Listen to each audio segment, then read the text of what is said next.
Hello, Mr. Rohit. Thank you for joining this session and welcome to All India EV Podcast.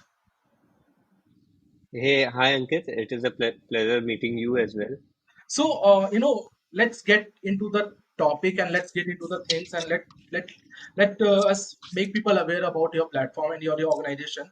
Starting with how was 2023 financial year 2023 for you? Because I'm seeing Euler vehicles on the road and I'm very happy to see them. So, what we can expect in this financial year and upcoming financial year? So in financial 2023 was an year where we focused a lot on growth as well, and 2024 will be also an year where we'll focus a lot on growth. 2023 from less than five outlets, we were only present in Delhi and Bangalore. We increased our presence to tier two, tier three cities as well, and went to 20 plus outlets. And this financial year, we are targeting to add another 50, 70 outlets more. So it will, as EV is adoption is increasing, we are also pivoting towards markets where EV penetration is going. That's what will be interesting to see. Probably in Delhi, you would have seen a lot of oiler vehicles, and Bangalore and in other cities as well. Hopefully, when you go to tier two, tier three cities as well, you'll be able to find a lot of oiler vehicles as well. That what I'm seeing on the roads, and it's really nice to see how EV market is growing and how the company like you are making sure that the roads are less polluted now. And of course, I mean it will take some time to reach there where we can understand the difference, but it's really nice. It is always said that EV is not more of a vehicle platform or vehicle industry. It's a more of a data industry where power is being consumed, charging is done, and how it is impacting. So take us through the journey of that data transparency, what sort of data you guys are gathering and how you are using those data to enhance the entire market, or how you are supporting your clients and the So, I would like to draw a comparison or analogy basically when from feature phone to mobile phone, when they mobile phone first came into the picture, you also had GPS location. So there were very different things which you can build on a mobile phone, a smartphone. Sorry, by mobile phone I basically meant smartphone. You could build apps like Uber because earlier GPS locations were not getting captured, etc. Similar is the difference between an EV vehicle and an ICE vehicle. Inherently, EV vehicle has data capturing capabilities because from day zero onwards it has been built keeping those in mind what say smartphone was built for. So there's a lot of future, like in Euler we are one of the most text heavy company, I would like to say. We are collecting more than 140 data points and exposing it to our customers and financiers as well in terms of data transparency. And if I just see it starts and it covers a lot of spectrum, not only fleet utilization, fleet monitoring, etc. It also helps in, say, immobilization, which is a feature very important for finances. In ICE vehicles, you can only do a soft immobilization because people can fix it by themselves or go to a mechanic and get it fixed. But internally, what we have done is we have built a very hard immobilization, and we have also helped a few financiers getting their EMIs back from the customers because a commercial segment vehicle customers, if the vehicle is not moving, he's also not able to earn at the end of the day. For him, his vehicle is his livelihood, and that's where other important features also comes into the picture. We can do predictive analysis because we are capturing data. We can do predictive analysis on their breakdowns, etc. as well, and maybe and basically enhance their overall experience and decrease their downtime, which is most important for a commercial vehicle segment customer. And we are building a lot of these initiatives internally, and as well as we are sending warning triggers to our end customers as well. Say battery level is going down while they are having, say, just to give you an example, while they are drinking their tea or having some food, snacks, etc., lunch, and if they put the vehicle on fast charging, they can measure how much charge has happened. Like they can just delay it 5-10 minutes if some charging is remaining, or if they've seen that they've already reached 80-90%. Now they can do another shift and start operating. So there are a lot of features which is inherently built in EV, and that is what excites us to build more. And it's just the beginning, I would say, that what we are building right now. There could be more that could be built within the EV ecosystem, and say in a couple of years you'll see a lot of new features coming into the market. That's really great. So I would like to understand, I mean, from the ecosystem point of view, how this particular data is helping the battery manufacturers and the charge point operators or charging manufacturers. I mean, your vehicle, it needs a battery and it need to be charged. So the data which you are getting, how this particular data is helping those two verticals.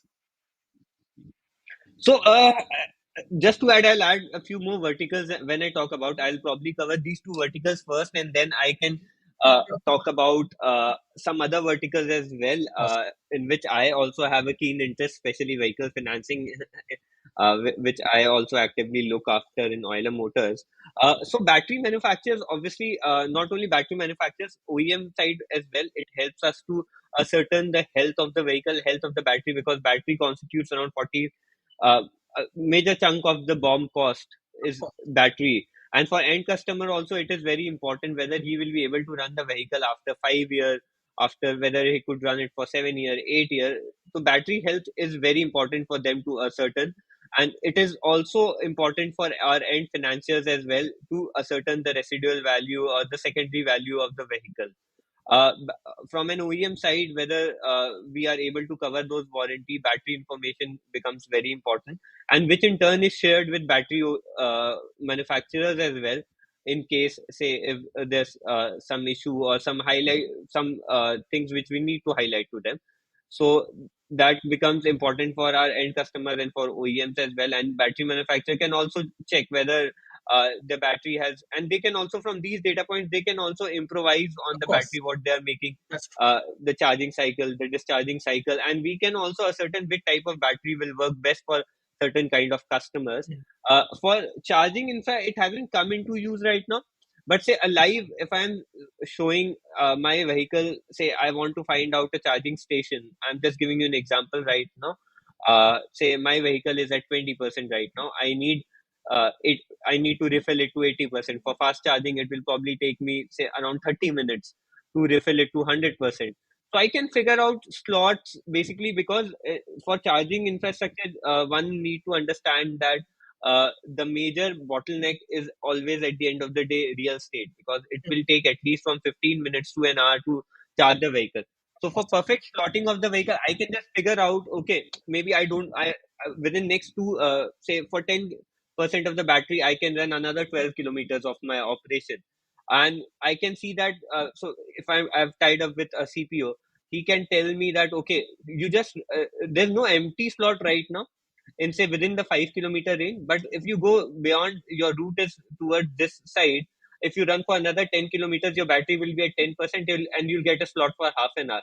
So this will be efficient for my end customer as well. And finally, for efficient routing of charging station infrastructure as well, this information is very important, that real time information flows to the CPOs as well. Of course. Uh, Obviously, we are also in the process of building these infrastructure right now. That's why I'm telling that probably you'll see a lot of applications which comes into the picture in coming years. Maybe not right now, but in coming years you'll see a lot of these applications also coming uh, into a live stage. Yeah, I mean, yeah, it's perfectly fine because I mean we have reached to a particular point where the EV market has penetrated in the society. I would say people are seeing EV on daily Mhm. basis, be it for personal use, be it for delivery, be it for XYZ. They've started seeing it, which is a good thing. And the next Mm. part, which in which the entire ecosystem is working, is building the new blocks onto the platform which has already been created. And thanks to you, organizations like Europe, who is actively working in the same. So that's really great. Coming to the point, I mean, I would say, correct me if I'm wrong, but tier one has already accepted the EV market. What about tier two? I have a couple of questions from Euler point of view. I would like to know what are your strategies to penetrate in the tier two, tier three market in terms of the technology, in terms of the finance as well, because finance is one of the key in the EV segment. So how Euler is looking the tier two, tier three segment in terms of the financing, in terms of the expansion, or attracting more customers, touching down more avenues, creating more opportunities. So So I'll first talk about how Euler is moving towards these market. Obviously, tier one is already penetrated, Yes. but as we are also seeing finally for our the end customer, one of the key things for adoption is the cost of ownership, or as we call it, TCO within the industry. Yes. If it gets justified, and obviously the end customer is inclined, I think that's the prerequisite for taking any vehicle. The TCO should get justified at the end of the day. So with Euler vehicle, your TCO versus a CNG vehicle gets justified within a year. That's a good trigger point for end customers. And right now, earlier, I think people had anxiety about range, whether the vehicle would be able to run or not. They had anxiety about the batteries as well, because the initial customer were exposed to L3 vehicles. You have to also understand the mindset through which they come through.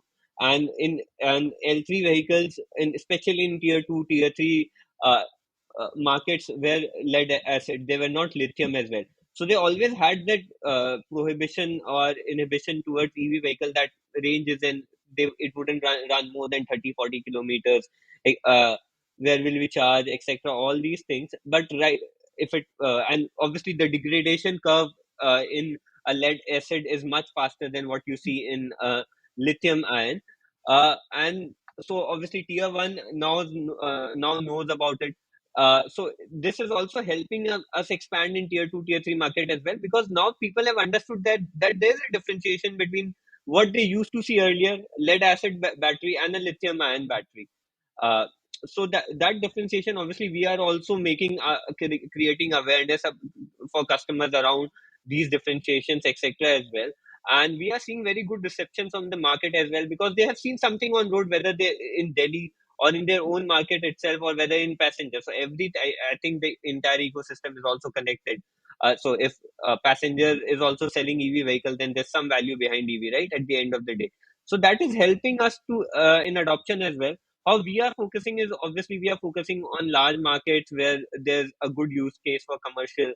We have defined our own internal criteria, but on a broad scale, it is mostly defined on good markets, and obviously adoption of EV penetration as well, and EV affinity as well for end customers is what we basically focus for expanding in tier two, tier three markets. And we have identified good potential within for next 2 3 years for our expansion within these markets, where we can expand and sell and create awareness about electric vehicles as well. Coming to the financing question, so we have got very good support around 2 3 years back. Obviously, EV, because that time the market was also maturing. At that point of time, there were very few people who were, say, interested in doing EV. But right now, obviously, as the market perception for EV also grows and people know more about it, there were a lot of questions. Similarly, what customers had the questions, similar questions, the financiers also had. Finally, they also had to recover the EMI loan, and if the end customer is not earning, he will not pay his Cost. EMI and loan. So right now they have also seen the curve for Euler has been selling vehicles for now more than 2.5 years. Some of our vehicles have already completed uh, 3 years, and in term loan they have completed 2 years. Now they also have decent confidence, and they have run, some of the vehicles have also run more than 1 lakh kilometers as well. So they also have now confidence within the vehicle. They have seen the charging pattern. We have also uh, disseminated a lot of data points to our financiers as well, where they can also take bet and understand how the market actually works as well. So that has played out well in tier one markets. But as I move towards tier two, tier three markets, there is, obviously we need support from the larger ecosystem as well, because many of the financiers who are understanding EV and working in EV right now also only operate in tier one market, and they might take some time to go into tier two, three markets, because they are also in their growth stage. So what the ecosystem actually needs are basically two, three things. If I look at a broad level, uh, one which will be very helpful would be finally these the loans which is originating for commercial vehicles, and the retail customers who's a driver come owner kind of a guy, or a market load operator kind of a guy. They actually are using it for their employment. They are earning their revenue out of it, and this is also creating an impact on the carbon credits, etc., the carbon savings as well.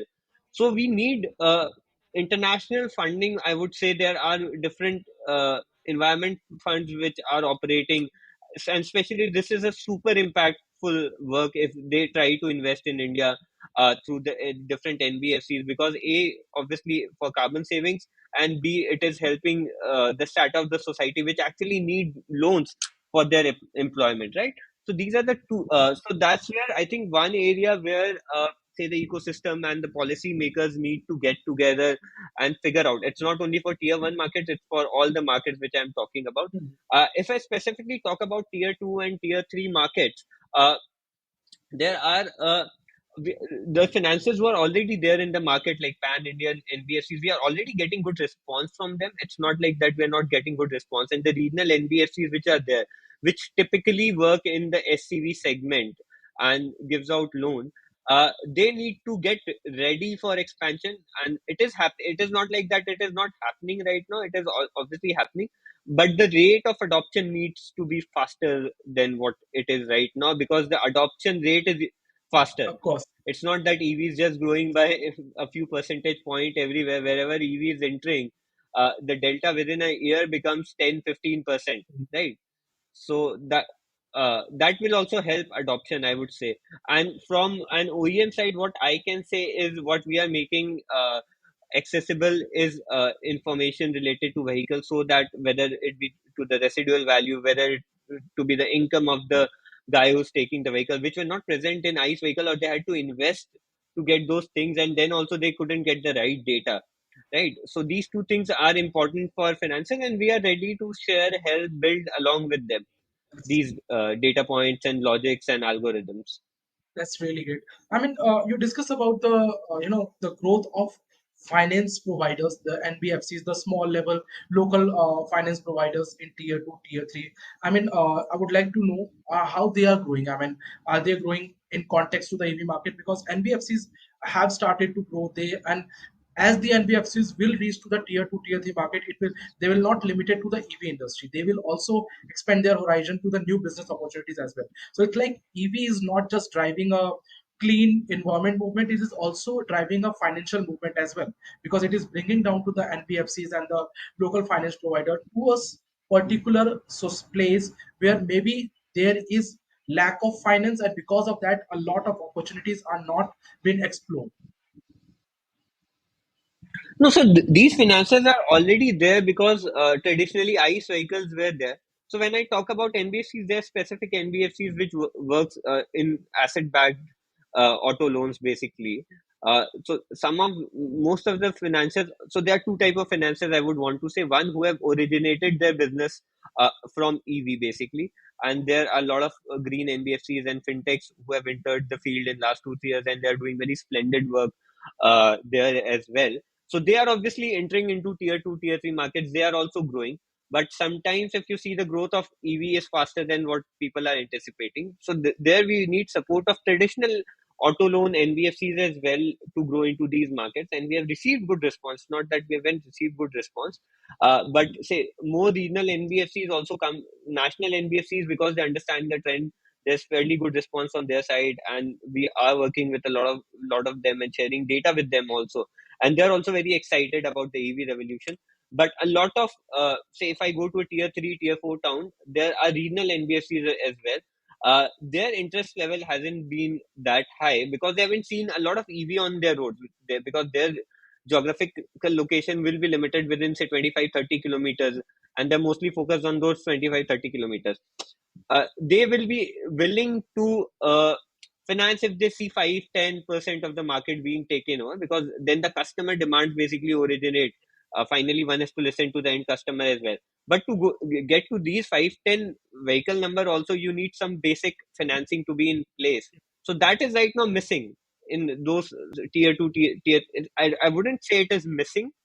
I would say if they're more proactive, then reaching those 5-10% penetration would be even faster, and the EV adoption rate overall would gather much pace than that.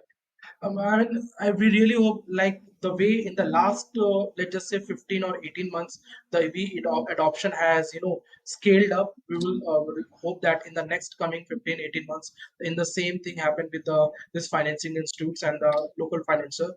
I mean they are seeing because we as a media platform we get a lot of inquiries, a lot of information, a lot of questions as well. So from all India point of view, all India EV point of view, I can say, I mean, a lot of people have been started showing interest in this EV based business to start their own EV based business, maybe running a fleet.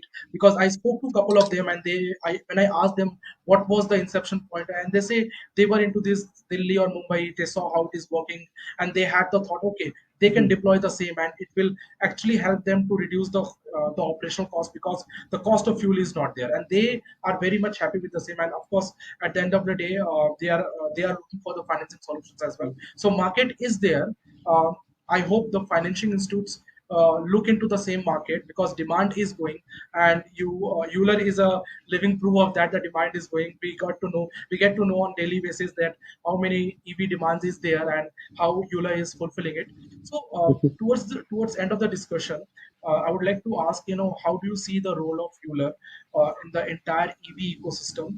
Okay, delivery is one part of it, and how you see, how would like to comment on the other segments of the EV, how you see, because Euler being on road, I would say it is acting as a visual marketer as well. Because if I say vehicles on road, EV vehicles on road, I'm day by day it is registering in my mind. So tomorrow, if I'll go and I would like to buy a vehicle, I would love to buy an electric vehicle because I'm seeing those things on the road as well. So how do you see this particular change happening, and what's from the Euler point of view? How would like to comment on it? So I think Euler, basically from an Euler point of view, what matters to us, obviously, A is finally our end customer who's taking the vehicle. His net income increases at the end of the day. As you talked about operational cost, finally, his net income, he basically lives. Obviously, one is obviously creating new employment opportunity for these class of people for themselves, becoming an entrepreneur in the rightest sense, because if they own the vehicle, they have control of their vehicle, and they are finally getting an asset at the end of the day, and also earning livelihood through that. And the more they take home, the more we are also very happy about, finally at the end of the day, for our end customers. uh, as we move along, we want to expand into other markets, not only be restricted to Delhi. It is not only about delivery. We have made our vehicle, so it, when I say delivery, it basically means e-commerce, but we have made our vehicle in such a way that even if you want to deploy it for FMCG or any other client, you can obviously use it. Our vehicles are getting used in very high payload categories as well, like water distribution or gas cylinders, etc. as well. So it is a multi-purpose vehicle, so you can deploy it for as many hours, as many kilometers, as many payload, that and earn the maximum revenue out of it. Right now, it was probably restricted to 20-25 locations. We want, at the end of the day, we want to expand to the entire country, and have, obviously, it will take us some time. We have just started right now, but if I just look at the larger picture, we would obviously will expand into different parts of the country. We are already present in 17 plus states right now. We want to increase that presence, and through different, and create different opportunities for end customers, for a better livelihood and for a better environment as well. That's really great, and thank you for giving your time, Mr. Rohit. And it was really great to know what Thanks, Euler is Ankit. doing, and hope to see more and more vehicles on road. And not just from the vehicle point of view, as an industry leader, we'd like to see the contribution of Euler. Already, Euler is doing a lot, but we expect a lot more from you guys for the betterment of the EV ecosystem. Sure, sure. I'll remember that. And thanks for starting your wonderful publication. I'm a big fan of your publication. Continue doing the good work. Thank you.